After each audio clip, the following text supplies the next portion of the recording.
you think? How do you think that looks? I think that looks good? Yeah. Yeah. I think it'll look better on a bigger screen. Yeah. You look like itty bitty tiny people. Yep. But yeah, so there's a bunch of reasons that I've wanted to have you on the show. One is we talked about this on the way here. It's been hard getting pastry chefs on the show and people who do baking in general. I did have Laura Lindsay on the show. It'll probably air like right before yours. So I'll just look like, okay, well, let's do some pastry. Does Laura not count? But also, there's no other way to say it other than you're just a total badass. Oh, thank you so much. Yeah, I mean, that's just the reality of it. You know me, I'm not trying to placate you in any kind of way. There's nothing that I get out of that.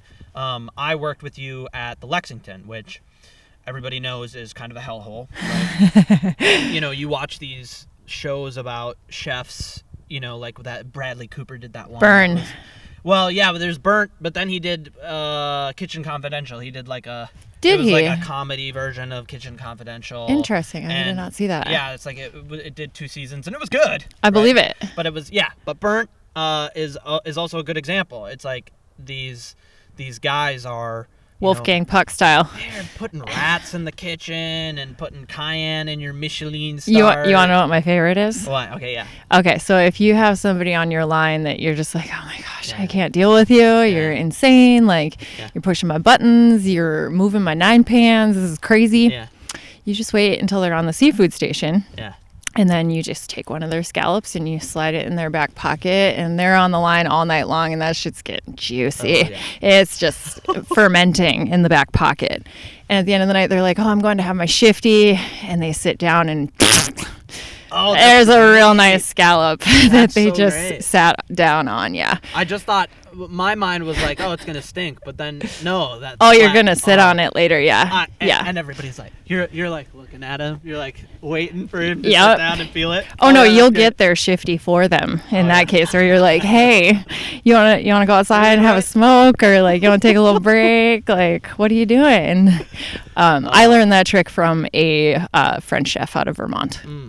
See, we were more direct in the kitchen that I started to learn that stuff in. Like at D-Spot, we had Carolina Reapers, we had different types of Bootjalakia, and we would have like big bags of it, right? Because you had these bikers come in, they wanted to be all tough about wings, and it's like we want you to rip our guts out with Scoville, right? Scovality.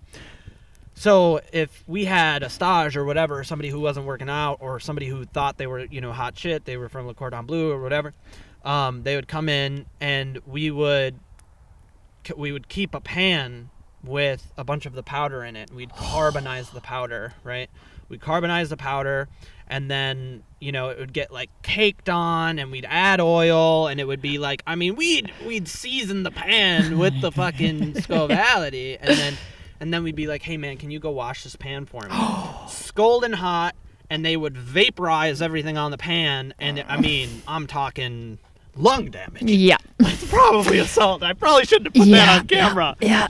No, but so the reason we're talking about this kind of stuff is like you've been in kitchens like that, and you've thrived or survived situations like that, and you're definitely I know that you've done savory in the past, but you're more on the pastry side of things, and I want to find out what that is like. I want to hear things like, it's just a scallop behind somebody's pocket, because people who aren't in the restaurant industry don't really understand like the relationship that pastry and savory has. I talk with Laura a little bit about it, how you have to interact, and lots of people don't understand that. Like when I went to the Lexington, I was talking to you constantly, right? Like the chicken pot pies, like what, how many eggs should I put in my egg wash? Should I use heavy cream in the egg wash? Like, I don't understand the moisture level on your chicken pot pies. How do you want me to cover them? Should I use tinfoil? It's like that. Those are all really important things to me, but some people don't understand those interactions. And,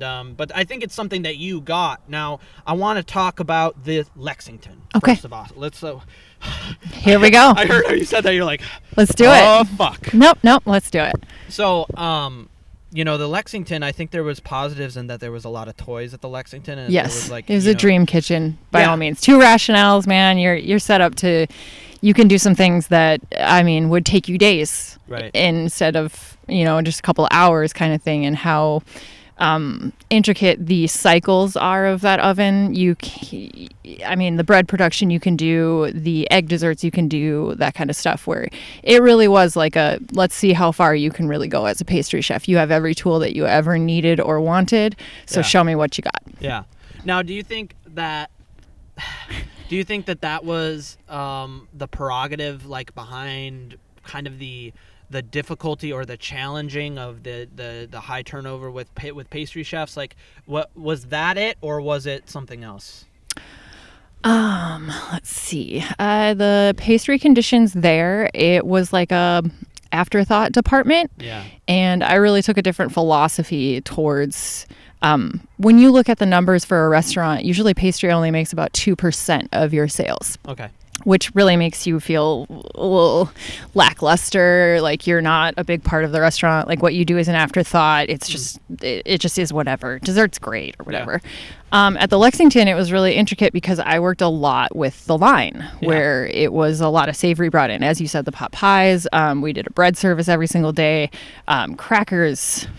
We did 5 kinds of crackers and that kind of stuff, where it was a matter of it all coming together. But the turnover there was that nobody realized how valuable a pastry person was to the line as well as to the customer experience. I looked at it as, I'm the pitcher. Like, I looked at it as like a baseball analogy, where I was like, I'm the opener and the closer. I go out there to intimidate, to set you up for this meal, to, show you what really can happen. So if the bread sucks first, you're probably not going to, it's like your first impression, where everything else is going to follow, and you're going to be like, well, that wasn't that great. So this just, and I don't see the effort they put into this or that kind of, with the following dishes. And then at the end of the meal, you are the most memorable thing. You're going to be the reason they come back to that restaurant. You are the special occasion. So if your pastry is lackluster there, it's kind of like, I don't know if I'm going to go back there. I just paid $10 for a piece of cake and it sucked. Yeah. I'm not into that. So I really looked at it as, we are the opener and the closer. We are the signature at the end, and you have to take it to a different level, where it should be extremely memorable, where you can get away with like some plating of like in traditional ways rather than being like super revolutionary and that kind of stuff. I felt like I was like, I gotta knock this out of the park, because these people just spent $500 on a meal, and I don't want them to walk away going, well, that cake was dry. Yeah. Yeah. Yeah. No, I hear that a lot. Like I can visualize what you were saying with the pitcher, right? Like it's kind of like when you set up a tasting menu, right? Everything leads into the next thing. Yes. And I would totally agree. You are beginning and ending their meal. You are the alpha and the omega in that situation. And I guess one question that comes to mind, and this is maybe it'll sound offensive, but it's really not meant to sound offensive. That's okay. No, is there luxury to pastry, right? Do you look at it as a luxury? Because I've seen, I talk to people about the 80s, right? Mm-hmm. And how since the 80s, kind of leading up to 2008, there was kind of this widespread, I can afford nice things. Mm-hmm. Not I can afford what I need. I can afford nice things, and I deserve nice things. And so when you go to a restaurant, right, it's kind of, part of the meal to get a delicious piece of cake. Even like some of the things you did, this passion. What did you do that was passion fruit? It was so good. It was like we did a pavlova. Oh yeah, this passion fruit pavlova, and it was like, it's luxury. It is, where it's a very, you have to think pastry's decadence. Yeah. It really is. Like, you can't, if you live on pastry, you got to run 10 miles a day, or your butt's going to be a little bit bigger than everybody else. Your yoga pants are going to look a little different than everybody. There's going to be some badonkadonk. Yeah. But yes, here's a staggering statistic for you. the amount of sugar that we consume in 1 year is something like 6,000 times as much sugar as someone in 1900 did. Yeah. Oh, yeah, So before sugar beets were a thing, before there was different ways of getting sugar, when you had to get it just straight from the cane, it was very expensive, and it was, yes, a very, very much a luxury item. Yeah. Not to mention the amount of labor that goes into some of these pastry items is absolutely insane, where it's just a lot. You have a lot of investment into pastry. Like, your equipment that you need is completely different than the line. Like, you can get by with 4 saute pans, and you can have, like, a food truck can do almost anything, but to do pastry in a food truck is damn near impossible. And it's just because you need space in order to do production. Like, you need a walk-in specifically for pastry, or a very large portion of your walk-in is going to be devoted to pastry, just because of the amount of refrigeration or freezing that you have to do in order to keep up with volume is insane. So yes, it's absolutely a luxury item. So I guess my next line of thought on that is, I'm not completely oblivious to what's going on in the country and the world economically, right? Mm-hmm. Since 2008, it's been tougher from the average person, and of course you still have, as we would call it, stupid rich people, right? Like, not like they're dumb and rich, but like they're stupid rich, right? And they're all, it's like there's always going to be that, but in a more common way, you're getting less and less people willing to pay for that decadence. And I feel like I've seen it in just the people that I hire and that my friends hire in terms of pastry. You don't see pastry chefs that often. If people are doing some kind of dessert menu, it's usually like the chef is like trying his hand at something, because less people are paying for it. Do you think that is that's specific to me, or do you think that is something that is happening? The skill set that is necessary for pastry is, if you didn't go to college for pastry, it's a pretty steep learning curve if you haven't been doing it your whole life. There's a lot to it, via the baking temp, how you're going to temper your butter, it's 10 levels in one dish kind of thing. Yeah. So that skill set, yes, is absolutely, it's falling by the wayside. But what I'm seeing more of is fine dining chefs going even further down the rabbit hole. Like, fine dining pastry chefs are becoming bakeries.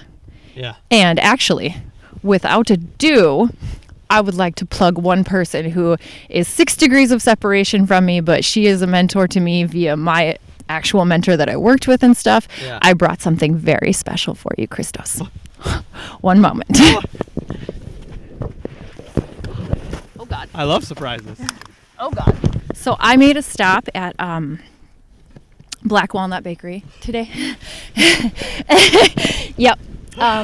Anytime I'm in the city, I stop there, and it's just to keep supporting her, because after working in a bakery in California, I was just like, hot damn, like, these are the warriors, as far as I'm concerned, in the restaurant industry, because you are doing savory, you are doing pastry, you are getting up at 2 o'clock in the morning every single day, and you're doing it 7 days a week, nonstop. Yeah. And everybody's upset when you close for a day on Christmas kind of thing, where they're like, where's my Bouche Noel? Right. So, you gotta peep out Miss Botcher. She's the one. So I follow her on Instagram. Yes. So the fact that you said that, it was like, how did you know? I mean, of course, I know how you know, but yeah. So my connection to her, my first pastry chef in the big game, like when I moved to the Metropolitan, is Rachel Silvicki, and that was her mentor at Butcher and the Boar. Okay. So we stopped there this morning, and we've got, let's see if I can get this damn thing open. They tape this shit shut. It's not fair. Ugh. I'm glad it's not a cake. I'm just really happy it's not a cake, because this could go incredibly wrong. Hanging out in a park trying to open a cake box. So we've got ham and cheese croissants. Oh my God.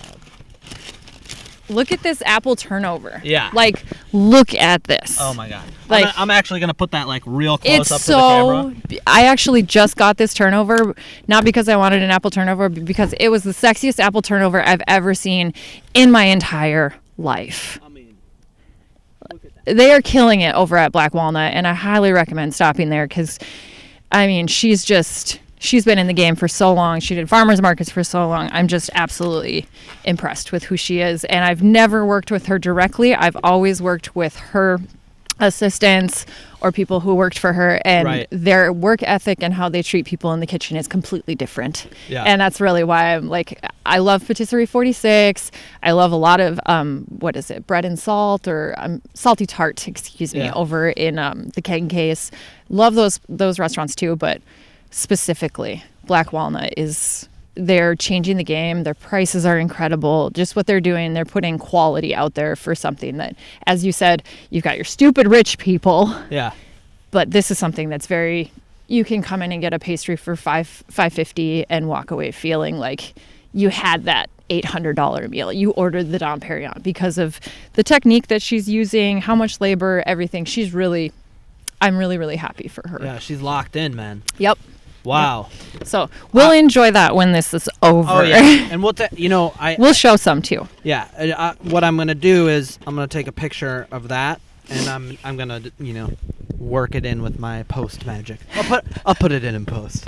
Perfect. Don't worry about it. Post production's a real thing. It really is. Production's no jokes. Yeah, no, I like that you brought that up, because that's kind of what I'm talking about. Is like, it's not just luxury, right? It's been treated as luxury. Yes. And now, you're getting these incredibly skilled, talented people kind of putting in work, doing something that the average person can afford, right? Yeah. And I've gone down my own bread journey pre-pandemic. All right, I'm not listening to Chris. I didn't learn how to do sourdough from Chrissy Teigen. Okay? I've answered a couple late night Facebook messages about rye and whatnot. So yes. Yeah, I mean, it's been mostly you and Justin teaching me. And he's like, yeah, you had to explain hydration. I'm like, so it's 100% water? So, yes, steam in the oven. You just put a little pan on the bottom. It'll make the entire difference. Throw it in a cast iron. You'll get a completely different loaf of bread. Well, you know me. Mm-hmm. I am a very passionate person. And I'm also a very historically intuitive person. And when something has fed the masses of the entire world, for hundreds of years, it's kind of like you gotta know how to make it. If you consider yourself a chef and you're like, your whole thing is, I feed people, you need to know how to make bread, right? Yeah. And you need to know how to make bread without industrialized yeast, right? Without the help of, whatever it is, Insta Chef yeast. It's kind of like... live yeast is completely different than when you get it in a dry active packet. It's a weird form. It comes in and you're like, am I making kombucha or bread? What is this? It's like my little babies. Yes. Right? And they'll die. And you care for it. And I'll be honest with you, I've been very open on this show about me moving into soil microbiology. I'll be honest, that lesson in sourdough kind of inspired some of the magic that is in microbiology. And when I do a spread plate and I grow, some, crazy enteric bacteria of a wolf, right? It's the same feeling that I get the first time I just let flour and water sit out in my backyard and captured, Minnesota wild yeast. It's life, right? And it's life to life, and it's life giving, it's life taking. It's just so...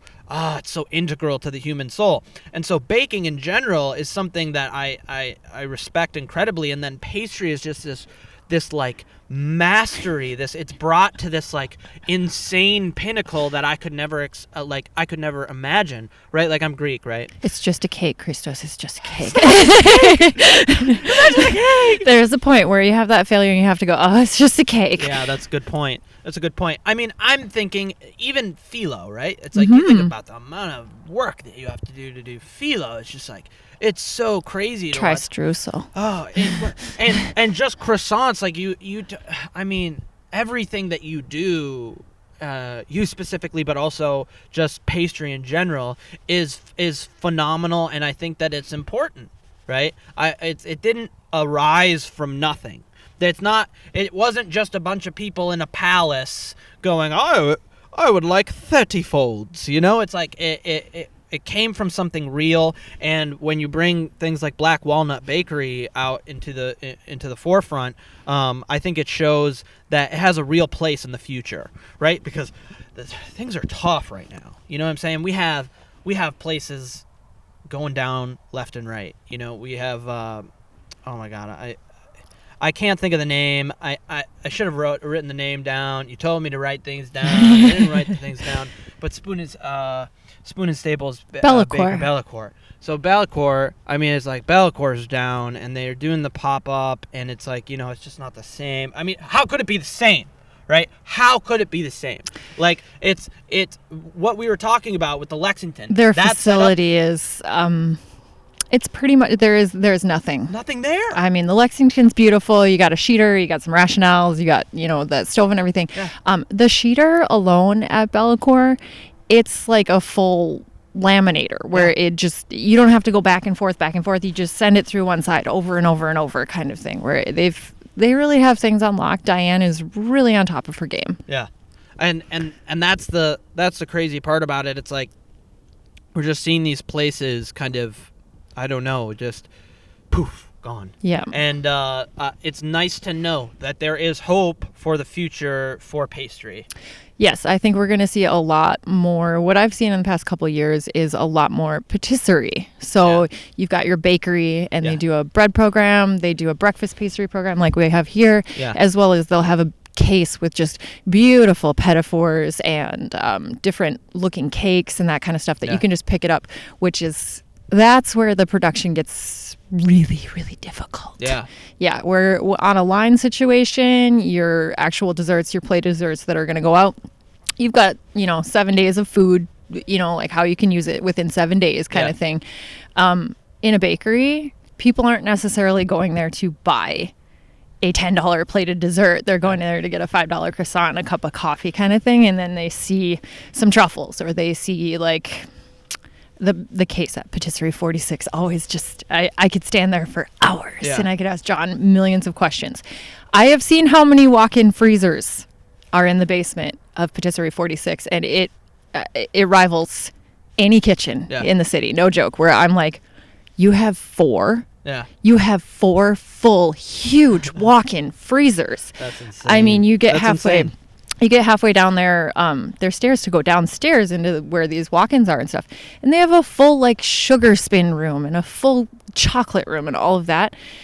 They're trying to keep the craft alive, most definitely. So, like, Black Walnut, you'll see a couple things in their pastry cakes, but they keep it pretty simple. They're not necessarily, like, airbrushing a mold and then putting chocolate in it and then putting truffle stuff inside and then putting another one on, where you have to really give and take kind of thing. So as you establish, I think we're going to see more and more and more specific. So eventually I think we'll probably see a chocolatier in Minneapolis. I would really, really like to see something like that.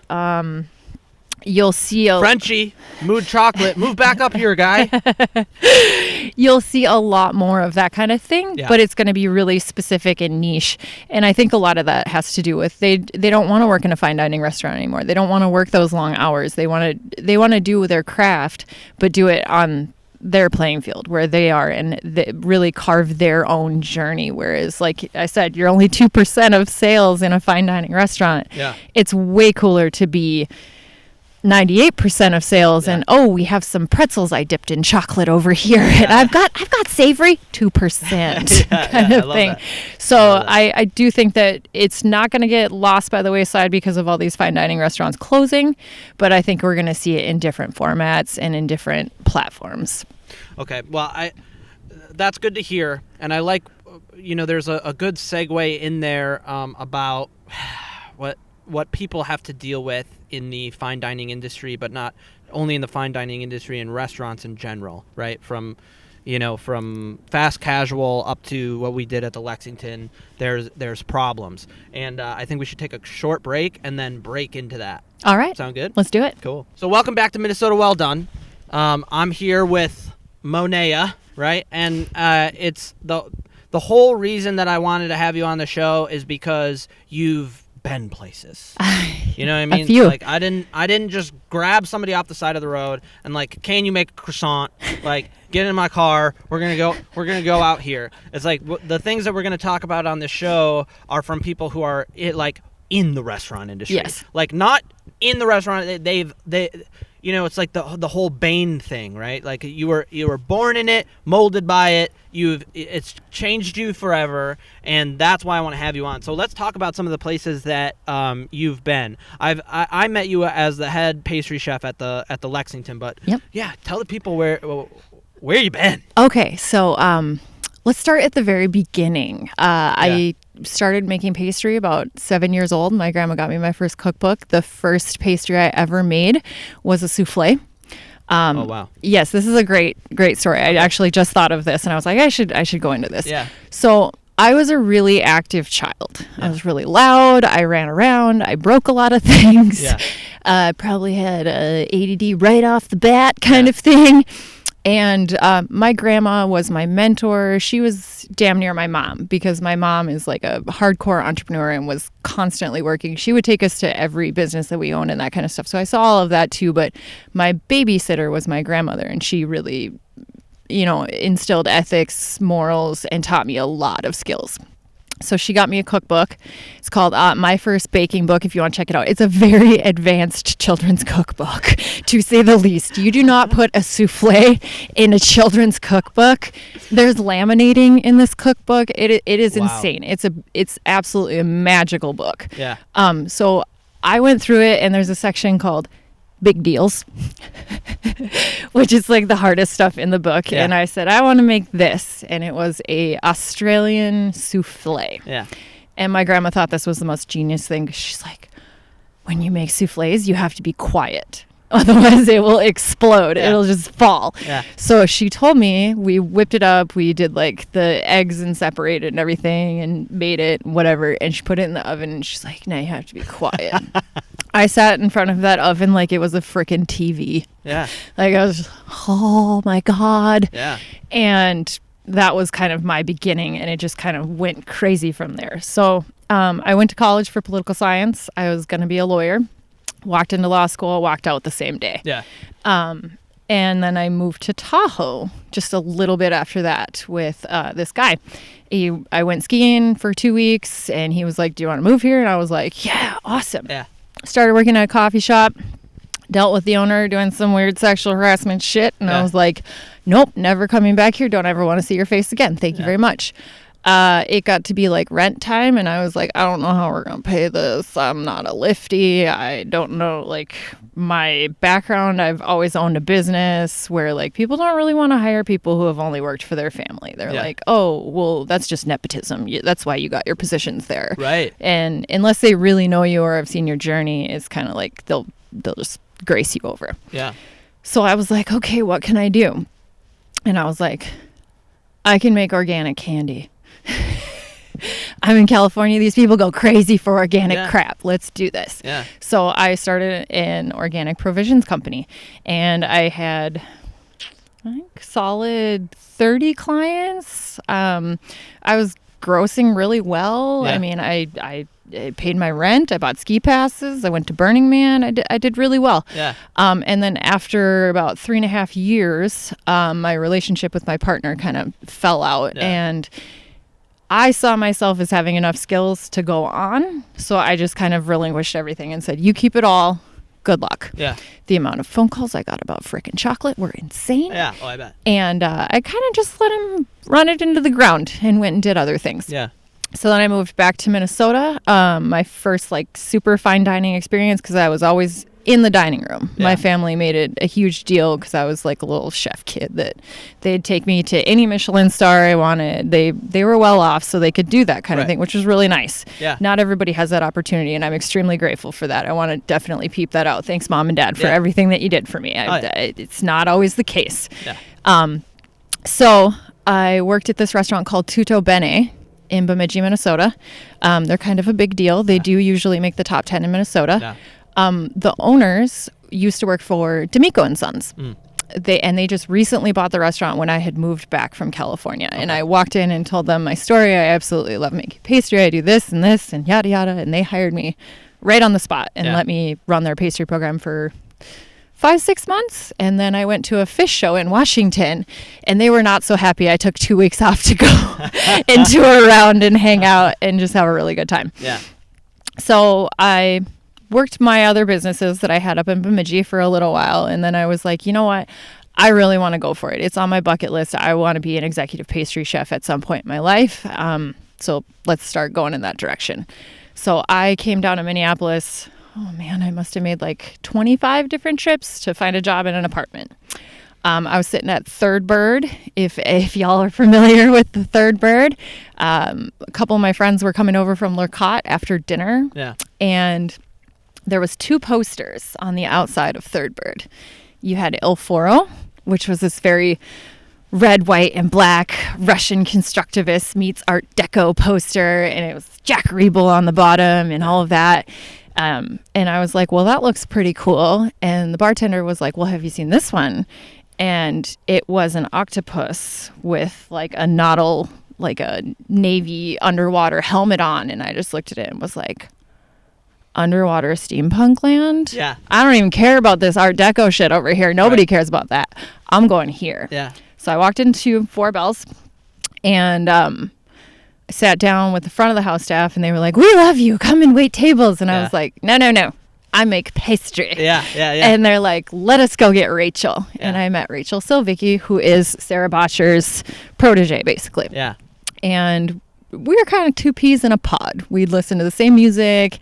I really got her, and she really helped me out with like rules in the restaurant industry, how you're going to carry yourself, which it was a very young team that opened Four Bells. I actually just went and saw Brendan yesterday. I was fly fishing with him, and he opened that restaurant, and he was 26 years old. I can't imagine opening a 500-seat restaurant and being 26 years old, the amount of responsibility and stuff. And it was a rule, Rachel's rules. You do not date anybody from this restaurant. You do not date anybody in this industry. It will take you down. Yeah. And that was one of the best things that she ever taught me. It helped me navigate that kitchen really, really, really well. Oh, I bet. And then after Four Bells, I went back up to Bemidji, ran my businesses for a little while longer, and had the same itch. Was like, oh, I didn't make my goal. Yeah. I got to go back. I feel that, yeah. So went back down to Minneapolis, found a great apartment at the LPM. That was ridiculous. Yeah. Took a lot of my savings from my business, but I was in a really safe place mentally where I felt I could go back to the kitchen and I would prevail rather than survive. Yeah, definitely. If you can give yourself those luxuries, and this is your dream, give yourself those luxuries, because they will make it where you can go home at night and go, shut it off. Yeah. It's all good. Yeah. So I sat at the LPM for like 6 months before I could find a job. Just hung out. And then my friend, Dan Week, who was the CDC at the Lexington, called me and was like, shout out, Danny. Hey, our pastry chef is coming in 3 hours late. She doesn't really want to do it anymore. And I totally understand. She's not really getting the recognition. I don't think she had the experience or, I don't want to say talent, or creativity, because that's like, you're just kind of putting someone down on that. But I mean, like the levels, she just had not had the experience of going to Napa and eating in Bashan, where like I had that. And I was like, that's what I'm gunning for. I want to be like the best that I can. Yeah. And so they fired the pastry chef right in front of me. Oh, jeez, yeah. Well. So that was my introduction. That was day one at the Lexington. Welcome. Yes. Welcome. It was like the elevator to hell. Like, hello. And as she walked out, it was a you're on your own, kid kind of feeling that loomed over me, where I had her two leftover assistants who hated me, obviously, because I walked in and got her job. And I was a slave driver all of a sudden because I wanted this really intricate, insane menu. I wanted to really make my name well known. Right. Well, and I will say, I will stop you too. That's not just you, right? That is what was expected at the Lexington. Absolutely. Right? It's like, people come in and I mean, I'm sure you're sure of this, you know about this, but people will be like, yeah, Monaya was intense and she was hardcore. And it's like, dude, I don't know what place you worked at, right? But it's like I had the same I had the same thing on my station. I had the same thing when things were going down the line. Christina, the CDC, the longest standing CDC there, as it's the same, right? That is what this is like it's called the Lexington, right? It's literally meant to be the Cadillac in St. Paul of any restaurant that you can go to. The kind of people that you're trying to impress are people that have been to the places that you're talking about. They've been to Bichon. They've been all over the world sometimes. And right, so you have to make something that is spectacular. And it is something that you did, I think, well. Thank you. And that's, again, it's not to placate you, but it's like when you say, I wanted this, because I wanted to make my name, it's also... What's really crazy? That was the position. Is I didn't even think I made it. I pushed it to my potential. Yeah. Yeah. Well, that goes into who you had working under you, who you had working with you, because it was something that I didn't really get the opportunity to show, like, what our team could do, because people didn't. There was like a lot of lack of experience. There was a lot of like naivety and stuff in the kitchen. So it's like what I wanted to do was be completely in your zone. You make the rules. The pastry lab was pretty cool. It was cool, but it was also about I just don't think that you had the team, right? But go on. Go on. I interrupted. So I was at the Lexington for 11 months or so. Yeah. Which I think, honestly, if somebody handed me a resume within 11 months in fine dining pastry, I'm like, you're hired. Like now, like you didn't make it to a year. I don't give a shit. Yeah. Like. People who work for long times at places, I'm like, are you okay? Yeah. What really happened? Yeah. Like, how did you get over that? Are you in debt? Can you help me? Yeah. So I was there for 11 months, and after I got fired, I went and worked at Lat 14 for a hot second. Some of our staff went over there, and a lot of the staff is really amazing there, as well as it was still like every other restaurant. It still had the same problems kind of thing. So I was there for a couple months, and I was like, I think it's time to leave Minnesota again. Yeah. I really wanted to go back to California.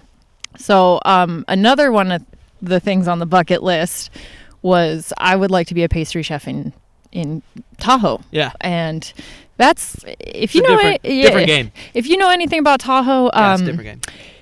Living in the mountains is a survival thing to begin with, but the income gap between the people that actually live there and the people that are visiting is insane. Yeah. It's take everything you thought about stupid rich people and times it by 100. It's WASP squared. Yes. Yeah. Yes. Okay. So I was very interested in seeing what I could do there. Yeah. And I looked for jobs, and it was very slim pickings, but I found a place called Coffee Bar. And when I started looking into Coffee Bar, I was like, well, this is pretty cool. They do vertically sourced coffee. Like, they're very, very, very farm to table. Yeah. And then I started talking to their management, and what they offered me was, I thought I had it made in the shade of the Lexington with my 2 rationales and all my stuff. Well, what they lacked for in equipment, they made up for in product. Yeah. So, I used some of the most sought after butter in my croissants in the world. Oh, yeah. Okay. It was cultured butter from Sonoma County, and it was absolutely incredible. It would come in these monster blocks, and I'd use all central milling flour, all organic central milling flour. Almost everything in our restaurant, anytime it could be, it was organic. Yeah. That was a serious grind. Yeah. 2 o'clock in the morning comes real early when you care about your pastry so much you're staying till close. So 2 a.m. till about 5 p.m. was my hours that I would work 7 days a week. I think my longest stint I went without a day off was like 47 days. Yeah. And meanwhile, you're in the mountains with tourists, and you're watching these people just walk in and out, getting their pastry, leaving. Oh, I'm going skiing. I'm going to Squaw Valley. I'm going to Heavenly. I'm doing this. And you're going... Yeah, they were like, see you later, loser. I'm still here. Okay. Yeah. So I was there for 11 months. I revolutionized their croissant program. Yeah. That was when I got there, just like when I walked into the Lexington, I was like, man, I bit off way more than I can chew. This is gonna be nuts. Yeah. And eventually, by the end of it, it will burn you out, but you'll also go, damn, I did complete that marathon. It's time to go to the next one, kind of thing. And that was where I'd been an executive pastry chef. I'd been a pastry chef in Tahoe successfully. Yeah. And I was like, okay, I have to take a break from the kitchen now. Yeah. So since then, I've kind of pulled back a bit. I obviously still majorly support the industry. Yeah, for sure. Love doing this. Love talking shop about the restaurant industry so much. I call it, I've coined the term restaurant adjacent. Okay. Yeah. Yeah. Yeah. That's definitely what you are. It's definitely what I am. Been there, done that. What I'm going to continue to be.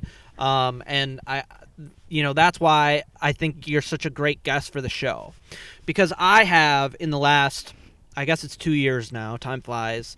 I've started going to college. I talk about it a lot on the show. And for the first year of that, Aaron Cave was fucking awesome in supporting me. I was like, he had me working hourly as his sous chef, and like I was still putting in the necessary hours, but it's like the difference between that and what you do, pretty much anywhere else, it's like it allowed me to go to school. That's awesome. And then since the pandemic hit, it's like school is online, so I'm just doing school, and now I'm doing the show, and it's a trip.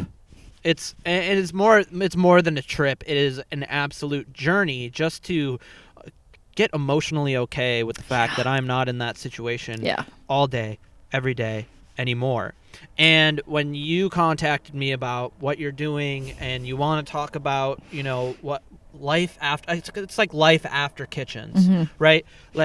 In your life after the pastry station, life after baking, but life after this world of abuse, this world of and I mean physical abuse, mental abuse, emotional abuse, drug abuse. It's just like this. It beats you up constantly. And I've been in it for a decade now, and it's constant. And we talked on the way here about, we've seen so many people break. People, we had their goal, like they were our inspiration. They were our goals, right? Like, I want to be like that dude. He looks like, that's the life I want, right? It's not, I guess about how he looks, but it's like, no, that's what I want to be doing. And he seems to be happy. And then like 2 years later, he's like, he killed 30 men in a hotel room and then killed himself. It's like, he went completely postal. Yeah. I mean, in the walk-in. That's absolutely what happens, right? Well, you either get that, but you said a term on the way here too that I think it's more insidious than that. Yes. You see chefs that you respect and chefs that you love turn into awful people because they live in an awful environment their whole lives. Absolutely. We're kind of the most time you spend with the five people you spend the most time around is really what you absorb. And so if there's one thing, if you have that dream to go be an executive chef or whatnot, make sure that you have one mentor who's in the kitchen. You have one mentor who's like a physical fitness guru, because that will become your saving grace. You'll still be exhausted, but the moment that you release those endorphins and all of that at the end of the day, like, it's going to change your game. But if you take and you have one person in the food industry and then you make those other 5 mentors, the people that you're ingesting what they wrote, what videos they make, what podcasts, what social media, all of that. I mean, you don't have to be right next to people to have that be your mentorship. But if you make it where that's kind of outside the kitchen, I think you're going to have a much better survival rate. Yeah. And insidious to me is a really good term because it's like the behind the closed door. Yeah. Those critiques you get in the walk-in that aren't so nice. Yeah. And the sad part about those chefs that you idolize them and you see them and you're like, man, that would just be the best thing. It's like when you open up your Instagram, you only see the highlight reel. You're only seeing really like their best performance because they wait until you leave to go in the walk-in and start screaming. Yeah. Yeah. You don't see the 14 million debt.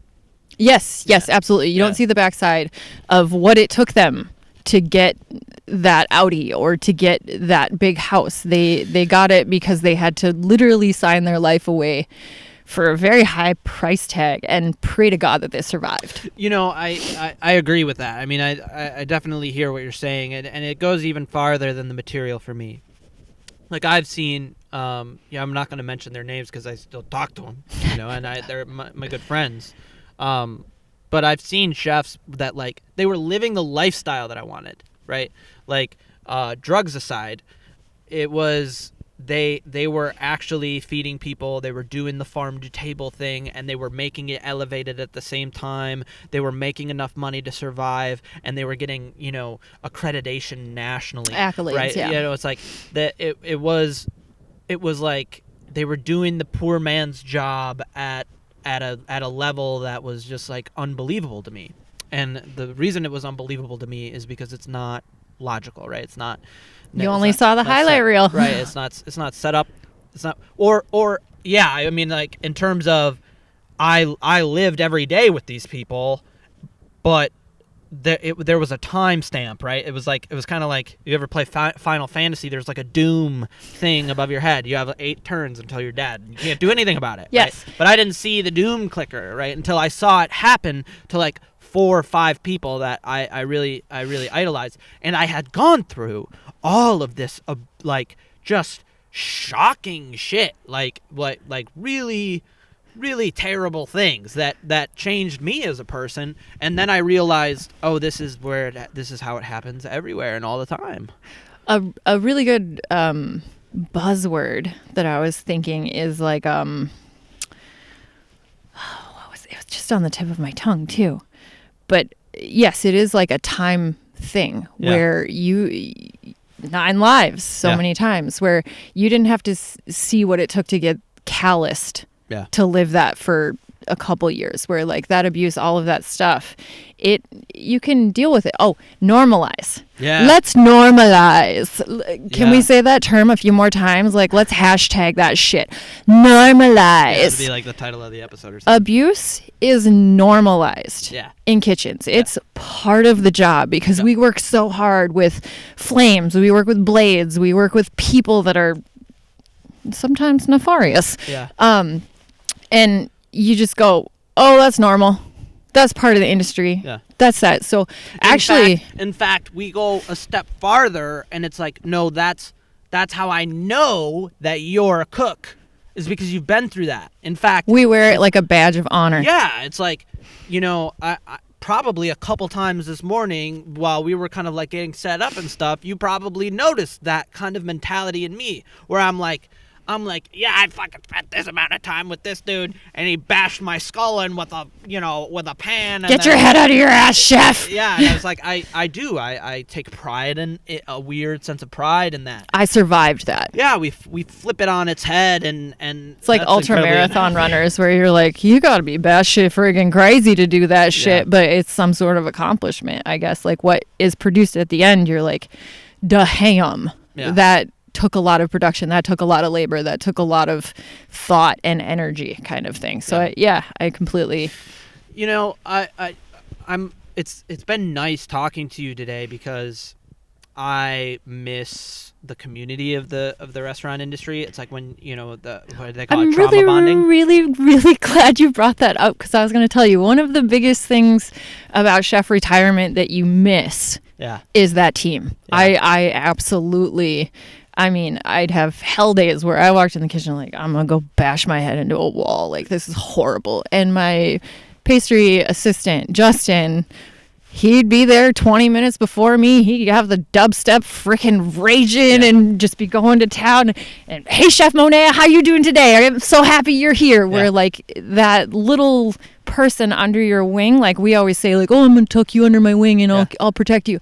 No, they help you rise up. Right. Your team, your staff underneath you as a chef, you can't do it without them. Yeah. And that's one thing that you truly miss in retirement from the kitchen. And I think that is ultimately why that kind of badge of honor thing becomes such a problem, because you identify with these people as, they're closer than your family, legitimately closer than your family, because they spend more time with you than your family does.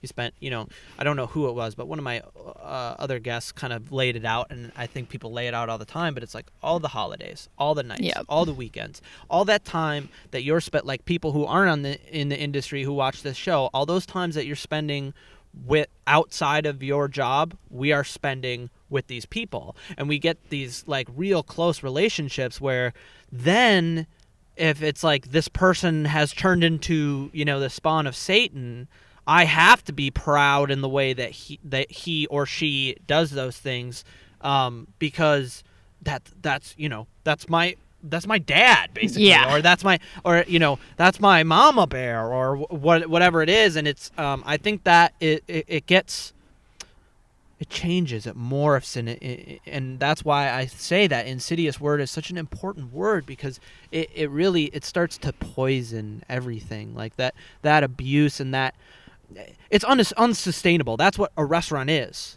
right? A restaurant is unsustainable in the model that we know in most cases, right? It's an unsustainable model. So to make an unsustainable model work, you have to poison everybody to make it happen, right? You use people like gloves and then you throw them away. And that it's like, so ultimately, logically, I can know that, right? But I think right now we're going to get a lot of people who are no longer in the restaurants, cannot find a job, right? Because it's like if you take 20% of the industry away, there's going to be people without jobs, right? And I kind of want to do like a PSA for everybody on like how to not kill yourself after the industry.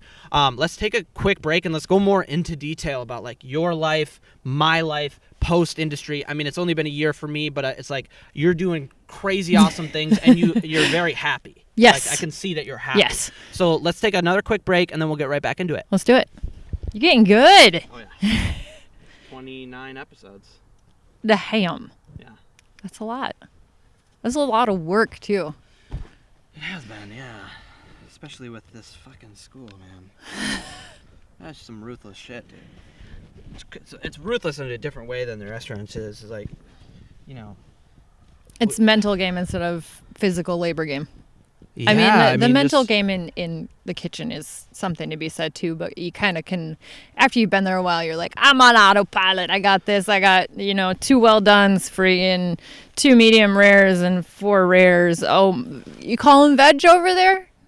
Not yet? No? Okay. Now? Shit!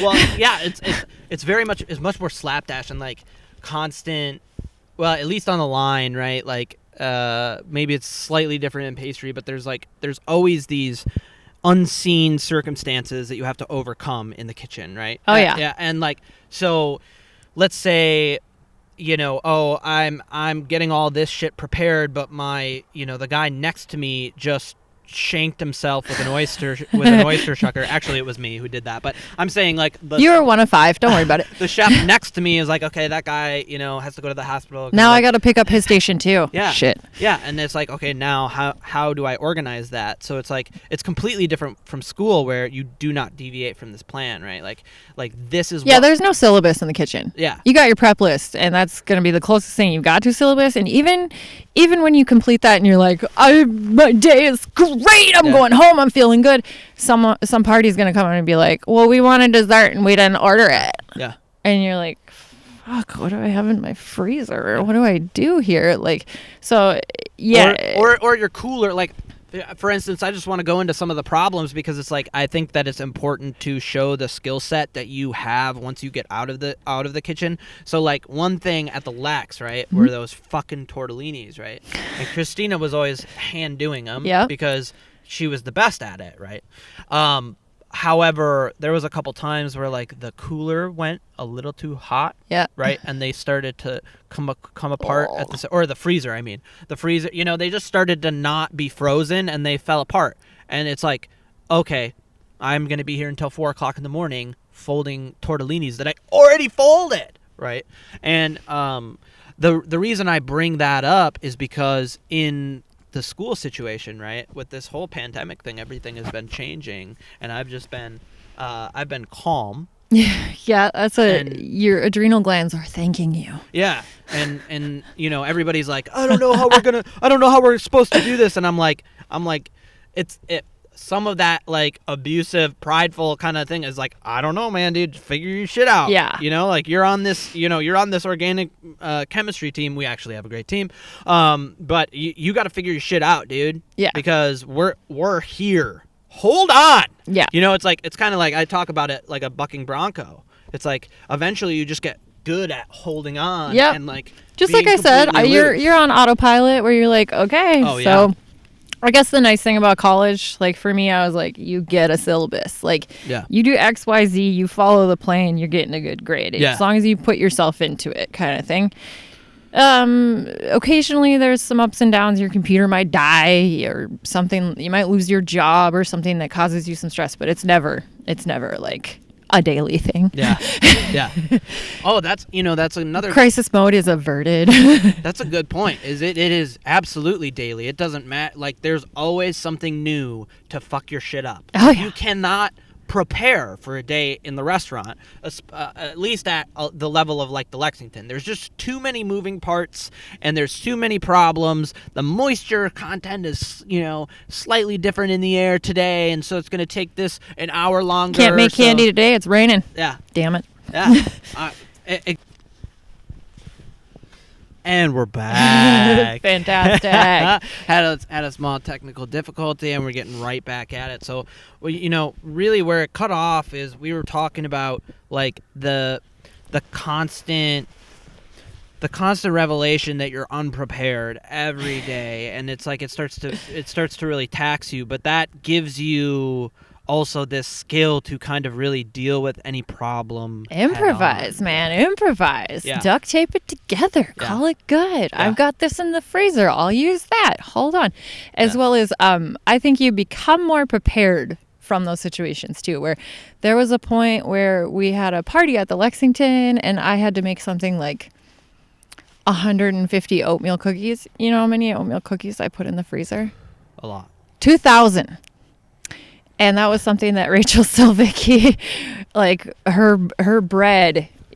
I mean, I did Instagram videos in California where I was like, I am that pastry chef now. I have 200 loaves of bread. Yeah. Oh shit, they're gone 45 minutes later kind of thing. Where like you learn how to use all of your tools in your kitchen where you're going, okay, I can do this way ahead of time. I can vacuum pack this. And it really... kind of the adaptation in equipment in a kitchen too, like it's like in the video game where you're like level up. Yeah. No. Yeah. No. I like what you said about the adaptation of equipment, because I can think of something. When we would have to make hollandaise, right?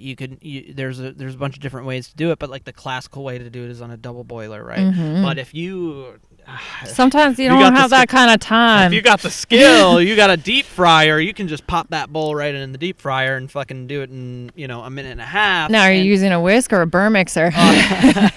Well, no, I tend to use the balloon whip, right? I mean, I've seen the differences in the difference. It's fantastic. The whipping, and at first I kind of rolled my eyes at it, but it's like a serious difference. The amount of air that you get in there. But no, the kind of talk we're having right now, right? That is definitely the mindset that's instilled, and I like that you bring up the preparation, because it's like in the building of this show, I didn't know how to do any of this, right? And so like I learned fast because I'm a chef, right? And then Seth and I were able to prepare all, we had backup batteries, backup cards. We got this tripod, but we got this. Oh, you need it. Oh, that mic's not working. We got this extra one, right? Yep. Okay, now we know, and we also know aesthetics, right? So we were able to transfer those skills from the kitchen directly into this show. And that's one thing that I want to like heavily get in on this episode, is that you have so many skills, right? And some of them are latent and ready to come out, but you can also learn new ones because you came up in a kitchen. You learned how to do, you learned the difference in the roux and how flour changed. You learned chemistry, you learned physics in days sometimes, in hours sometimes, and then it was burned into your mind, and you learned the difference between an aluminum pan and a cast iron, and you learned how to do cast iron things in an aluminum pan. Absolutely. So like you are a gangster. If you're watching this show, you're a gangster. Straight up. Okay, so we talked a little bit about before or after the camera cut off. We talked about things that are really important for us to do. Kind of post, and it's post restaurant industry, but I started doing it while I was in the industry, and so did you. Yeah. And it got us through. Yeah, right? absolutely. But I think it's something that's really, really important for people in the industry, out of the industry, restaurant adjacent, wherever you are. Move your body. Yeah. Let's talk about it a little bit, because when I got out of when I came back into the real world, there's all these different kinds of ways to say it.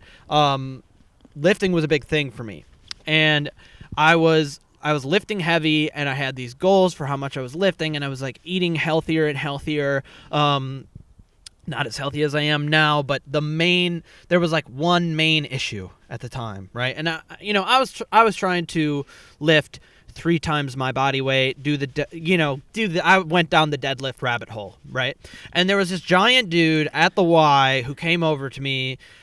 And, he was kind of, I used him as my coach. I used him as my chef, because... Your mentor. Codependent.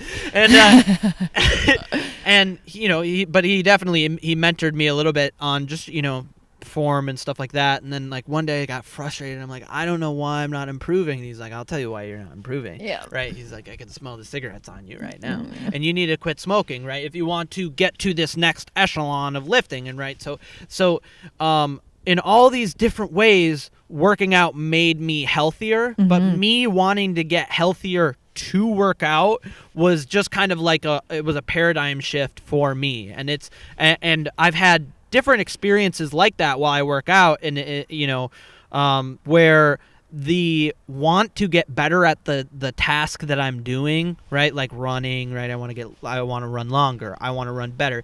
It teaches me how to recover better. Yeah. It teaches me how to, it makes me want to get better sleep and stop taking sleep medications, or, it's like these things have motivated me in such a healthy way that I think it's absolutely, absolutely necessary for people to work out in some kind of manner. Yes. Like you said, move your body, but also have kind of like a goal that you take pride in physically, so that it's something to motivate you, right?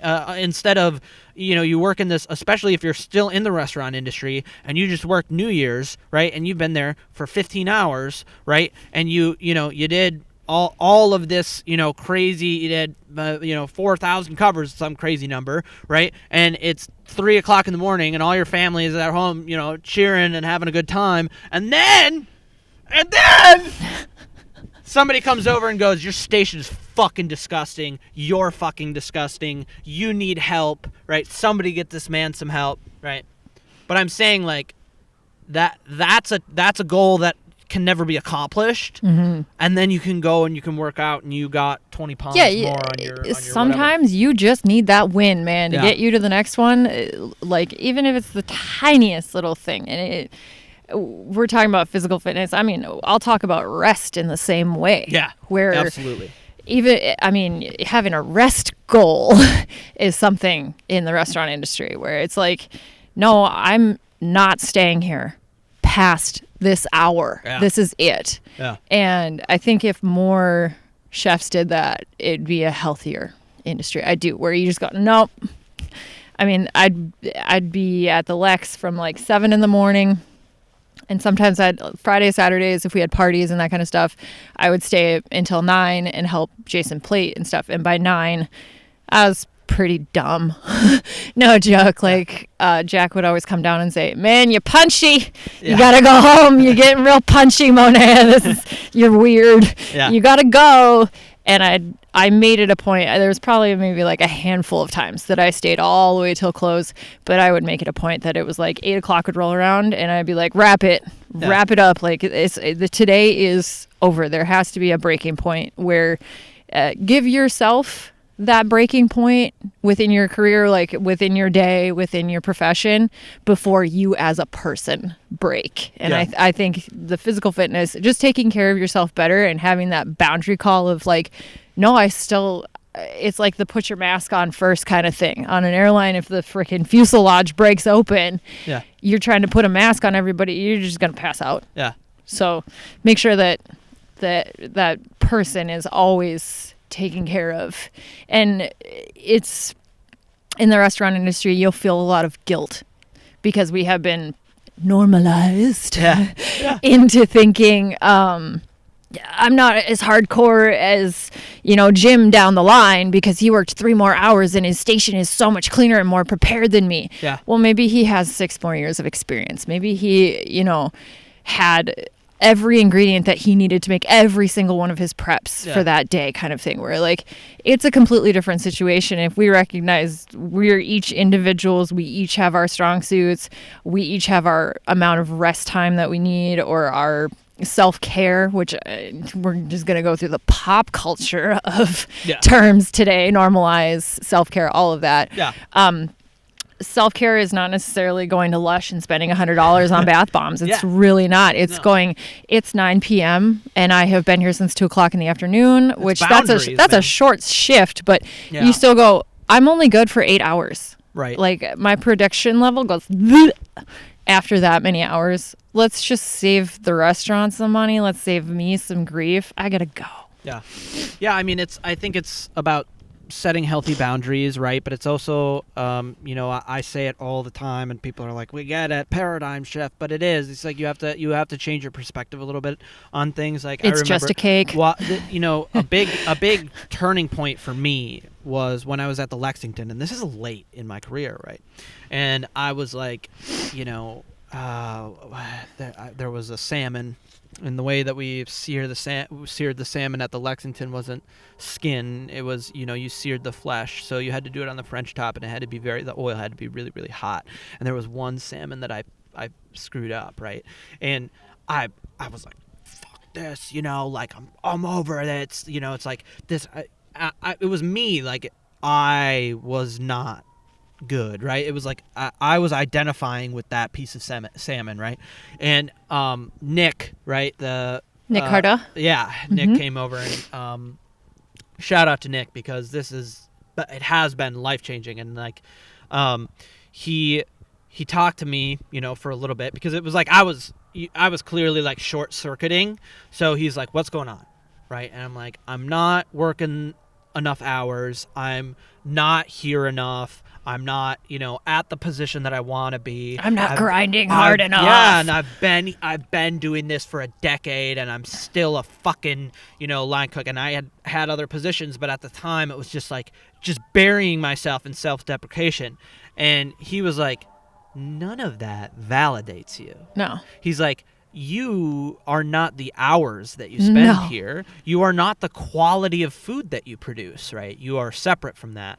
And I think that's one thing that I want to get across with this specific episode is you need to, everyone needs to separate themselves from their work, because in the restaurant industry, we are taught that food is you're only as good as your last plate is a very, very common phrase in the industry. Yeah. And it is a lie. Yeah. It is straight a lie. Yeah. You are good, period, end of story. It does not matter about the food, the drink, the customer. It does not matter. You are a human being, and you're valid. Yeah. That's all that needs to happen. Step 1. Yeah. And if you stop identifying exactly what you said with, I don't have this, or I haven't gotten here yet, or this isn't happening fast enough. Yeah. Step away, man. What do you, is everything here good? Like, how happy are you? Yeah. Put your mask on first, bro. Yeah. Yeah, I agree. Okay, so we talked about working out, we talked about boundaries, we talked about not identifying with the work. I think that those are good things for people that are in the industry or getting out of the industry and trying to learn how to be a fucking real human being. And I think one thing we haven't touched on, or we've talked about it earlier, is financial literacy. All right. I kind of look up to you in terms of, you're much more fluid than I am, right? Since I got out of my situation, I wanted to become financially literate, right?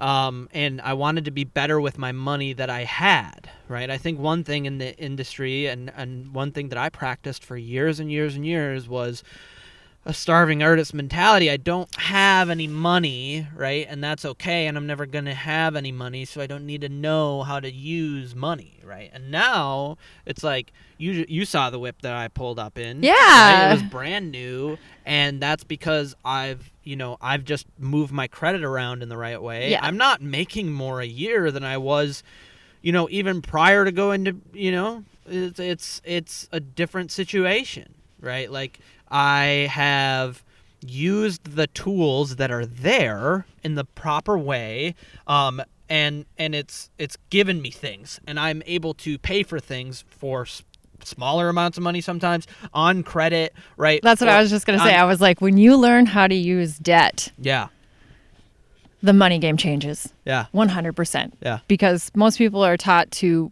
fear debt. Yeah. You want to be paid off. You want to be in the positive. You want to have all of this. Well, find me someone who works in the restaurant industry and didn't have like wealthy parents or something, or some side game, or Right. some other pocket that they could dig into. Find me one of those people that can buy a house in cash. Yeah. It's just, you're gonna acquire debt in life. It's literally how you shift it around. It's literally the mindset that surrounds it.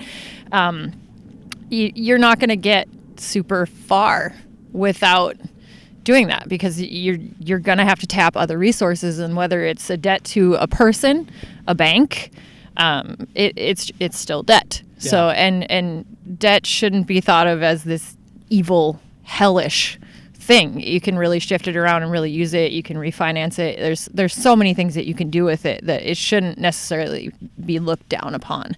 And everybody who is in debt and you're not necessarily, you don't have a job because of the pandemic or whatnot, don't fret, my pet. There are so many resources out there.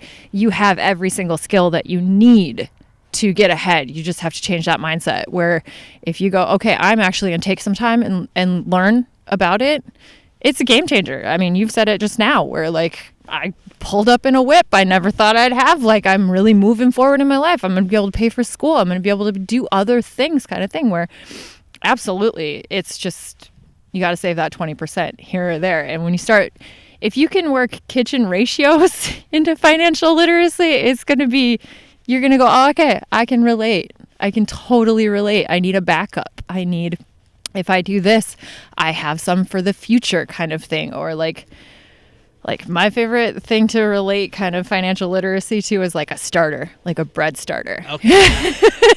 Yeah. Where like you create this thing and it's alive. Yeah. It's a dynamic thing, but if you don't foster it, if you don't care for it, it's going to die. It's going to fall away. It's not going to be anything. It's never going to be a loaf of bread. It's never going to reach its full potential. It's never going to grow you another one, kind of thing. So that's a really good relation to start, where if you can make you can make that leap in your chef head of like, no, I do have things that I can relate it to, where you open a finance book and it's some of the scariest shit you've ever seen. Yeah. Yeah. Yeah. It's I just love that we're both in a place now, kind of like post we were in it, right? Like, the first two segments of the show was talking about, all the we've been from restaurant to restaurant. We've worked with this award winner. We've been, it's like, I've been there 90 hours a week. These are all terms that we've said, right? And now we're kind of on the other side of that. And there was a period for me where I had to first accept that, it's kind of over for me, right? Like, I might work in kitchens again one day, but it will be in a different capacity. You right? can consult. Yeah. Lots of chefs consult. That's what I'm saying, though, is like, it's not your role will be different. Yeah, my role will be different. And but now it took a time for me to accept that, and then once I did, I realized that for one, and we've talked about it in this segment, I have the skills to do whatever I want. Absolutely. I have the wherewithal to go through whatever I have to go through to achieve my goals, right? And this is true for everyone who's worked in the restaurant industry in a serious capacity. And then, you mix that with what we've talked about, working out, making sure that you're physically well and therefore mentally well. Mm-hmm. You know, they go hand in hand. Once you do that, and then you add just a couple. I'm not a crazy financial master, right? You've talked to me and you're like, oh, young child. Like, you're like, I'm you're not like, some guru by any means, but Right. I mean, you make a good decision here or there and it leads to other good decisions. That's the point I'm trying to make, is like, I am not a sensei, right? And you're not a sensei, but we're fine. Yeah. We're good. We're gonna be fine. Oh, yeah. And you know, then you add achieving some of these goals, like I've talked about this in recovery, and I've talked about it in some of my therapy, where it's like small accumulation of positives, right? So that's what I've done. You want to go for compound interest, man. Yeah. You learn about that. If you learn about that financial, you know, that particular piece of knowledge, compound interest, Yeah. you're going to turn and you're going to be like, I just learned how to make a roux that I can make into 20 other different sauces, where Yeah. you're like, okay, so compound interest in my financial life, if there's 2 kids, this is my favorite way to do it if you don't know about compound interest, is if you have 2 kids, a brother and a sister. I like to say this because it took me a long time to get as financially literate as my brother. Yeah. I might, at the end of the day, make, when we're, you know, at the pearly gates or whatnot, Yeah. and we're giving out inheritances and shit, I might be even with him, but it's because my brother is like a consistency person. Yeah. He started and has long-term investments, where I do things that are more volatile Yeah. and like takes a little more gall, takes a little more bravery. Yeah. Where he's like, I'm set over here. I know that this is going to be like this tomorrow and the next day and the next day, and he doesn't really necessarily want to do the adaptation thing. Where I'm like, oh, let's start another business. Forget about it. Who cares? Like, they got this thing coming on. I want to make sure that's running. Yeah.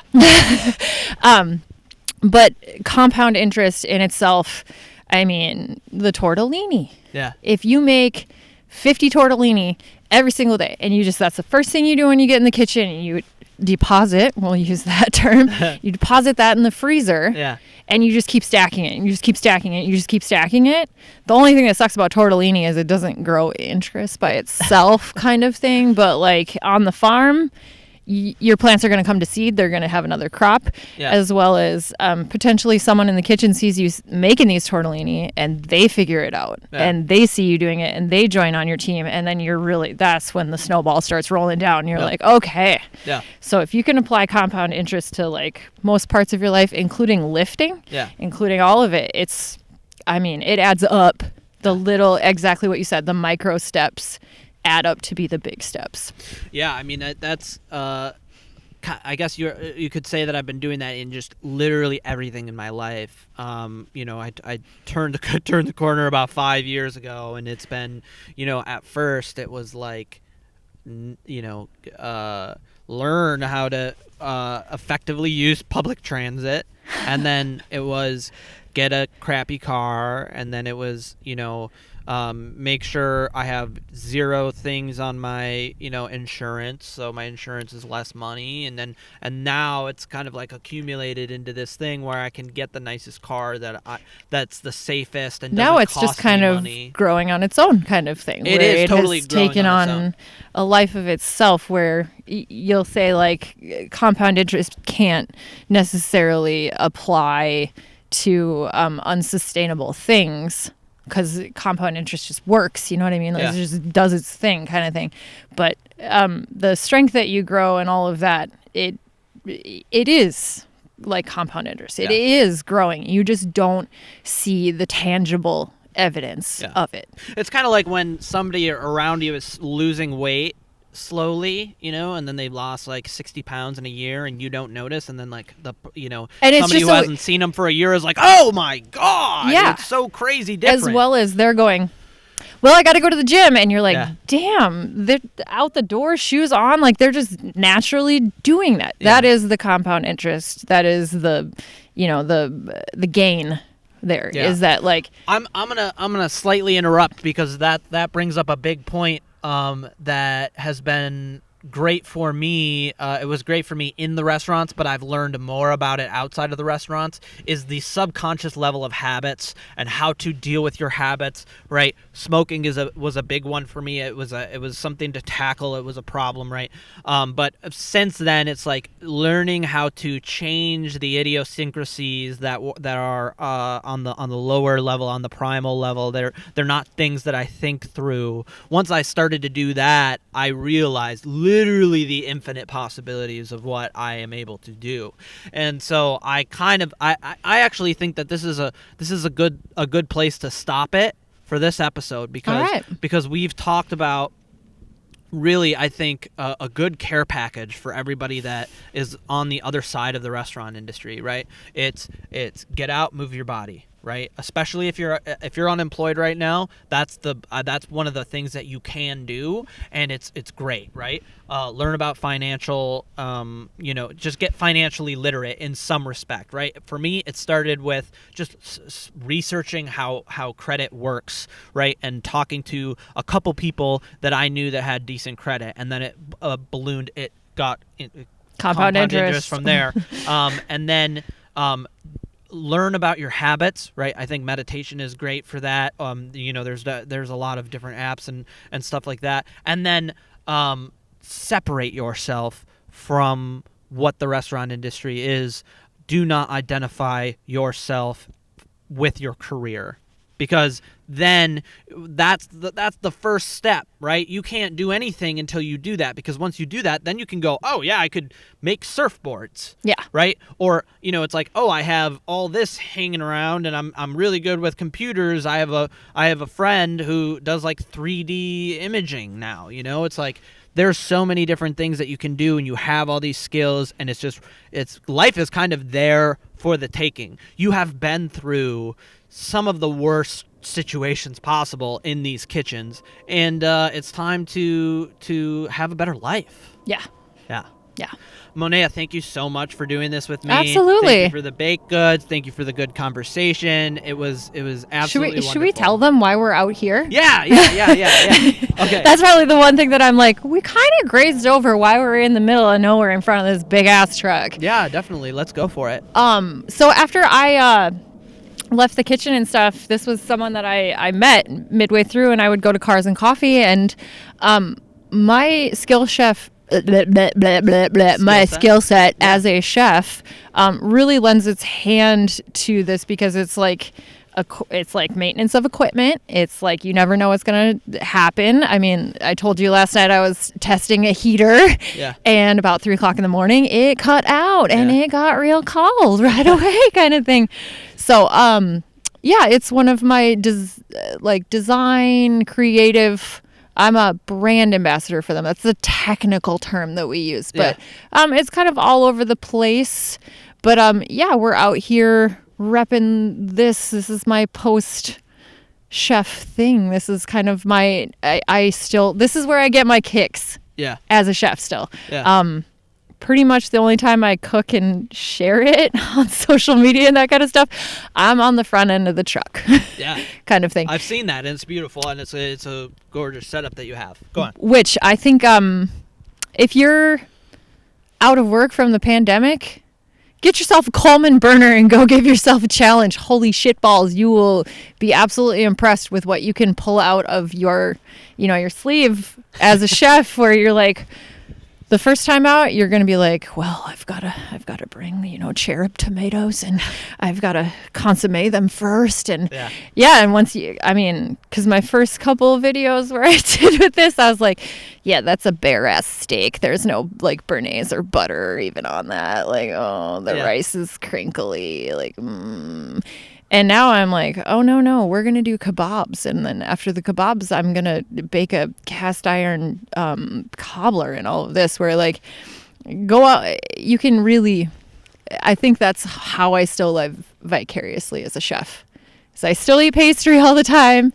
and then I just cook in the most unconventional setup that I can possibly find. Yeah. Well, I can say, we're definitely we're in a park, right? But we're getting closer to nature. Yes. In this setting, and I've seen some posts that you have. They're just like these gorgeous expanses, and then I can tell that the food is delicious, right? And you're cooking for yourself. It's like, as the sun rises, it's fucking gorgeous, right? And that's kind of why I thought it would be great to just go out to one of your spots, one of the places that has really kept you sane while you were in the restaurant industry, and then has allowed you to thrive once you were out of it. And kind of this is where we're doing the show, because this is where we are. Yep. Right? Yep. Yeah. This is Carver Park. We're just west of the cities. I drive 45 minutes every morning before my shift at the Lexington and walk my dog out here, and then 45 minutes back in, and oh shit, here we go. Yeah. And day to day, and it's one of the places that it was a little sanctuary. So yeah, we didn't talk anything about that, and that is one of the biggest self-care tips for a chef. Yeah. Go outside. Yeah, dude, it's absolutely necessary. Yep. It's like getting back to nature, and not just getting back to nature. Sometimes in a lot of people's lives, it's like getting into nature for the first time, right? Yeah. And it's like, especially when you're in those, you're in a dark kitchen for a decade, it changes the way that you look at life, and then you go out into a beautiful expanse like this, and it really changes your perspective. But yeah, what do you have to say on it? I think that it really can connect all the dots. Yeah. As a chef, because if you're not going out to the farm, which a lot of chefs are now, like, bravo, super kudos to those chefs that can actually get out to the farm, pick their produce, and then bring it back in and make something unbelievable. Yeah. When you go outside, if you're not going to a farm, go ahead, go foraging. I mean, you're going to find you'll just connect the dots between what it is on the plate in the dining room to the soil that it actually did. And you're going to get, umpteen benefits via vitamin D, literally fresh air. Yeah. All of those things. It's kind of a full circle. Yeah. Where it makes you feel less compartmentalized, maybe. Yeah. No, I agree. And, there was one study that I was a part of in school, and it was talking about, green space, right? They'd simply put green space in, like natural green space in cities, and then, test people's, different hormones that they were expressing and stuff like that. And it's just in our DNA as living things to be around other living things, and the industrialization of everything and the dehumanization of everything really takes a toll on you mentally and physically. So it's definitely something to get out there and really, really get after if you're trying to make yourself feel better, survive. Yeah. You know what I mean? Yeah. And if you're a chef and you can bushcraft it up, that's a whole nother skill set that you'll take it into the kitchen, and the kitchen will come into it, and all of that, where your level of preparedness for your entire life will be, you get a flat tire, you're probably not going to lose your mind over it if you've, been in the middle of nowhere with no matches to start a fire. Yeah. That's a good point. That's a good point. Yeah, even the thought process goes back to, like, Chad Grant used to want to start a business where we'd go hunting for the deer. Cool. And then you'd get like a party of 6, and like they'd go out and they'd hunt the deer themselves, but you kind of like you gotta guide and cater to it, yeah. And then we butcher it on site, and then we cook it on site in up it was like past Ely kind of area. Incredible. It's like the experience there, if we had been able to, and we still could. Shout out Chad Grant. It would be next level, because there's something different that you feel when you kill and then butcher and then eat your food. There are hormonal changes that happen in your brain. It's just and that's taking it to the extreme. Mm-hmm. But even what you're doing, it's like it's you're checking so many boxes in terms of what you want at like a base genetic level. Yeah. And I think it's so beautiful, and it shows in just your general happiness. You know what I mean? Yeah.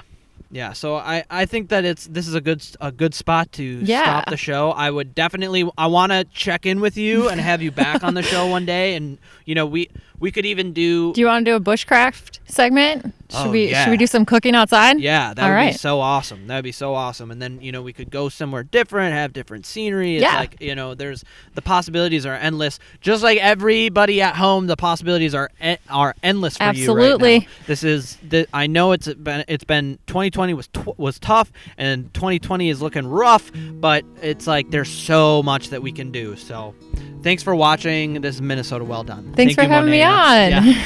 It's been fabulous. Yes.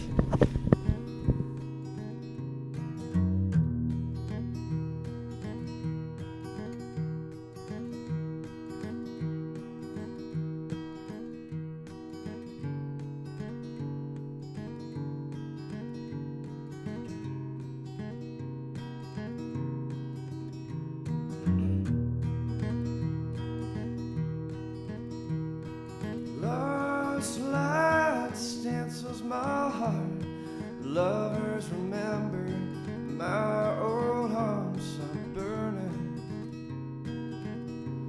of my memory. My shovel writes a new song. I can almost hear them singing along as I keep digging away. Her love rubbed me raw, methamphetamine, alcohol, falling, left me stay. Buried in the backyard, longing gone to my childhood dark bodies.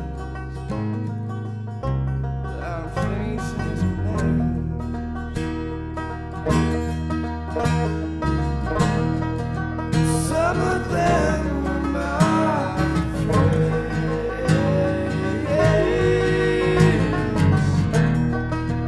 Some were more like enemies.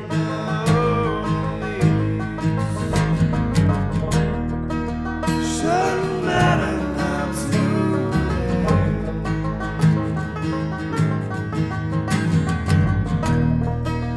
Should've said something much to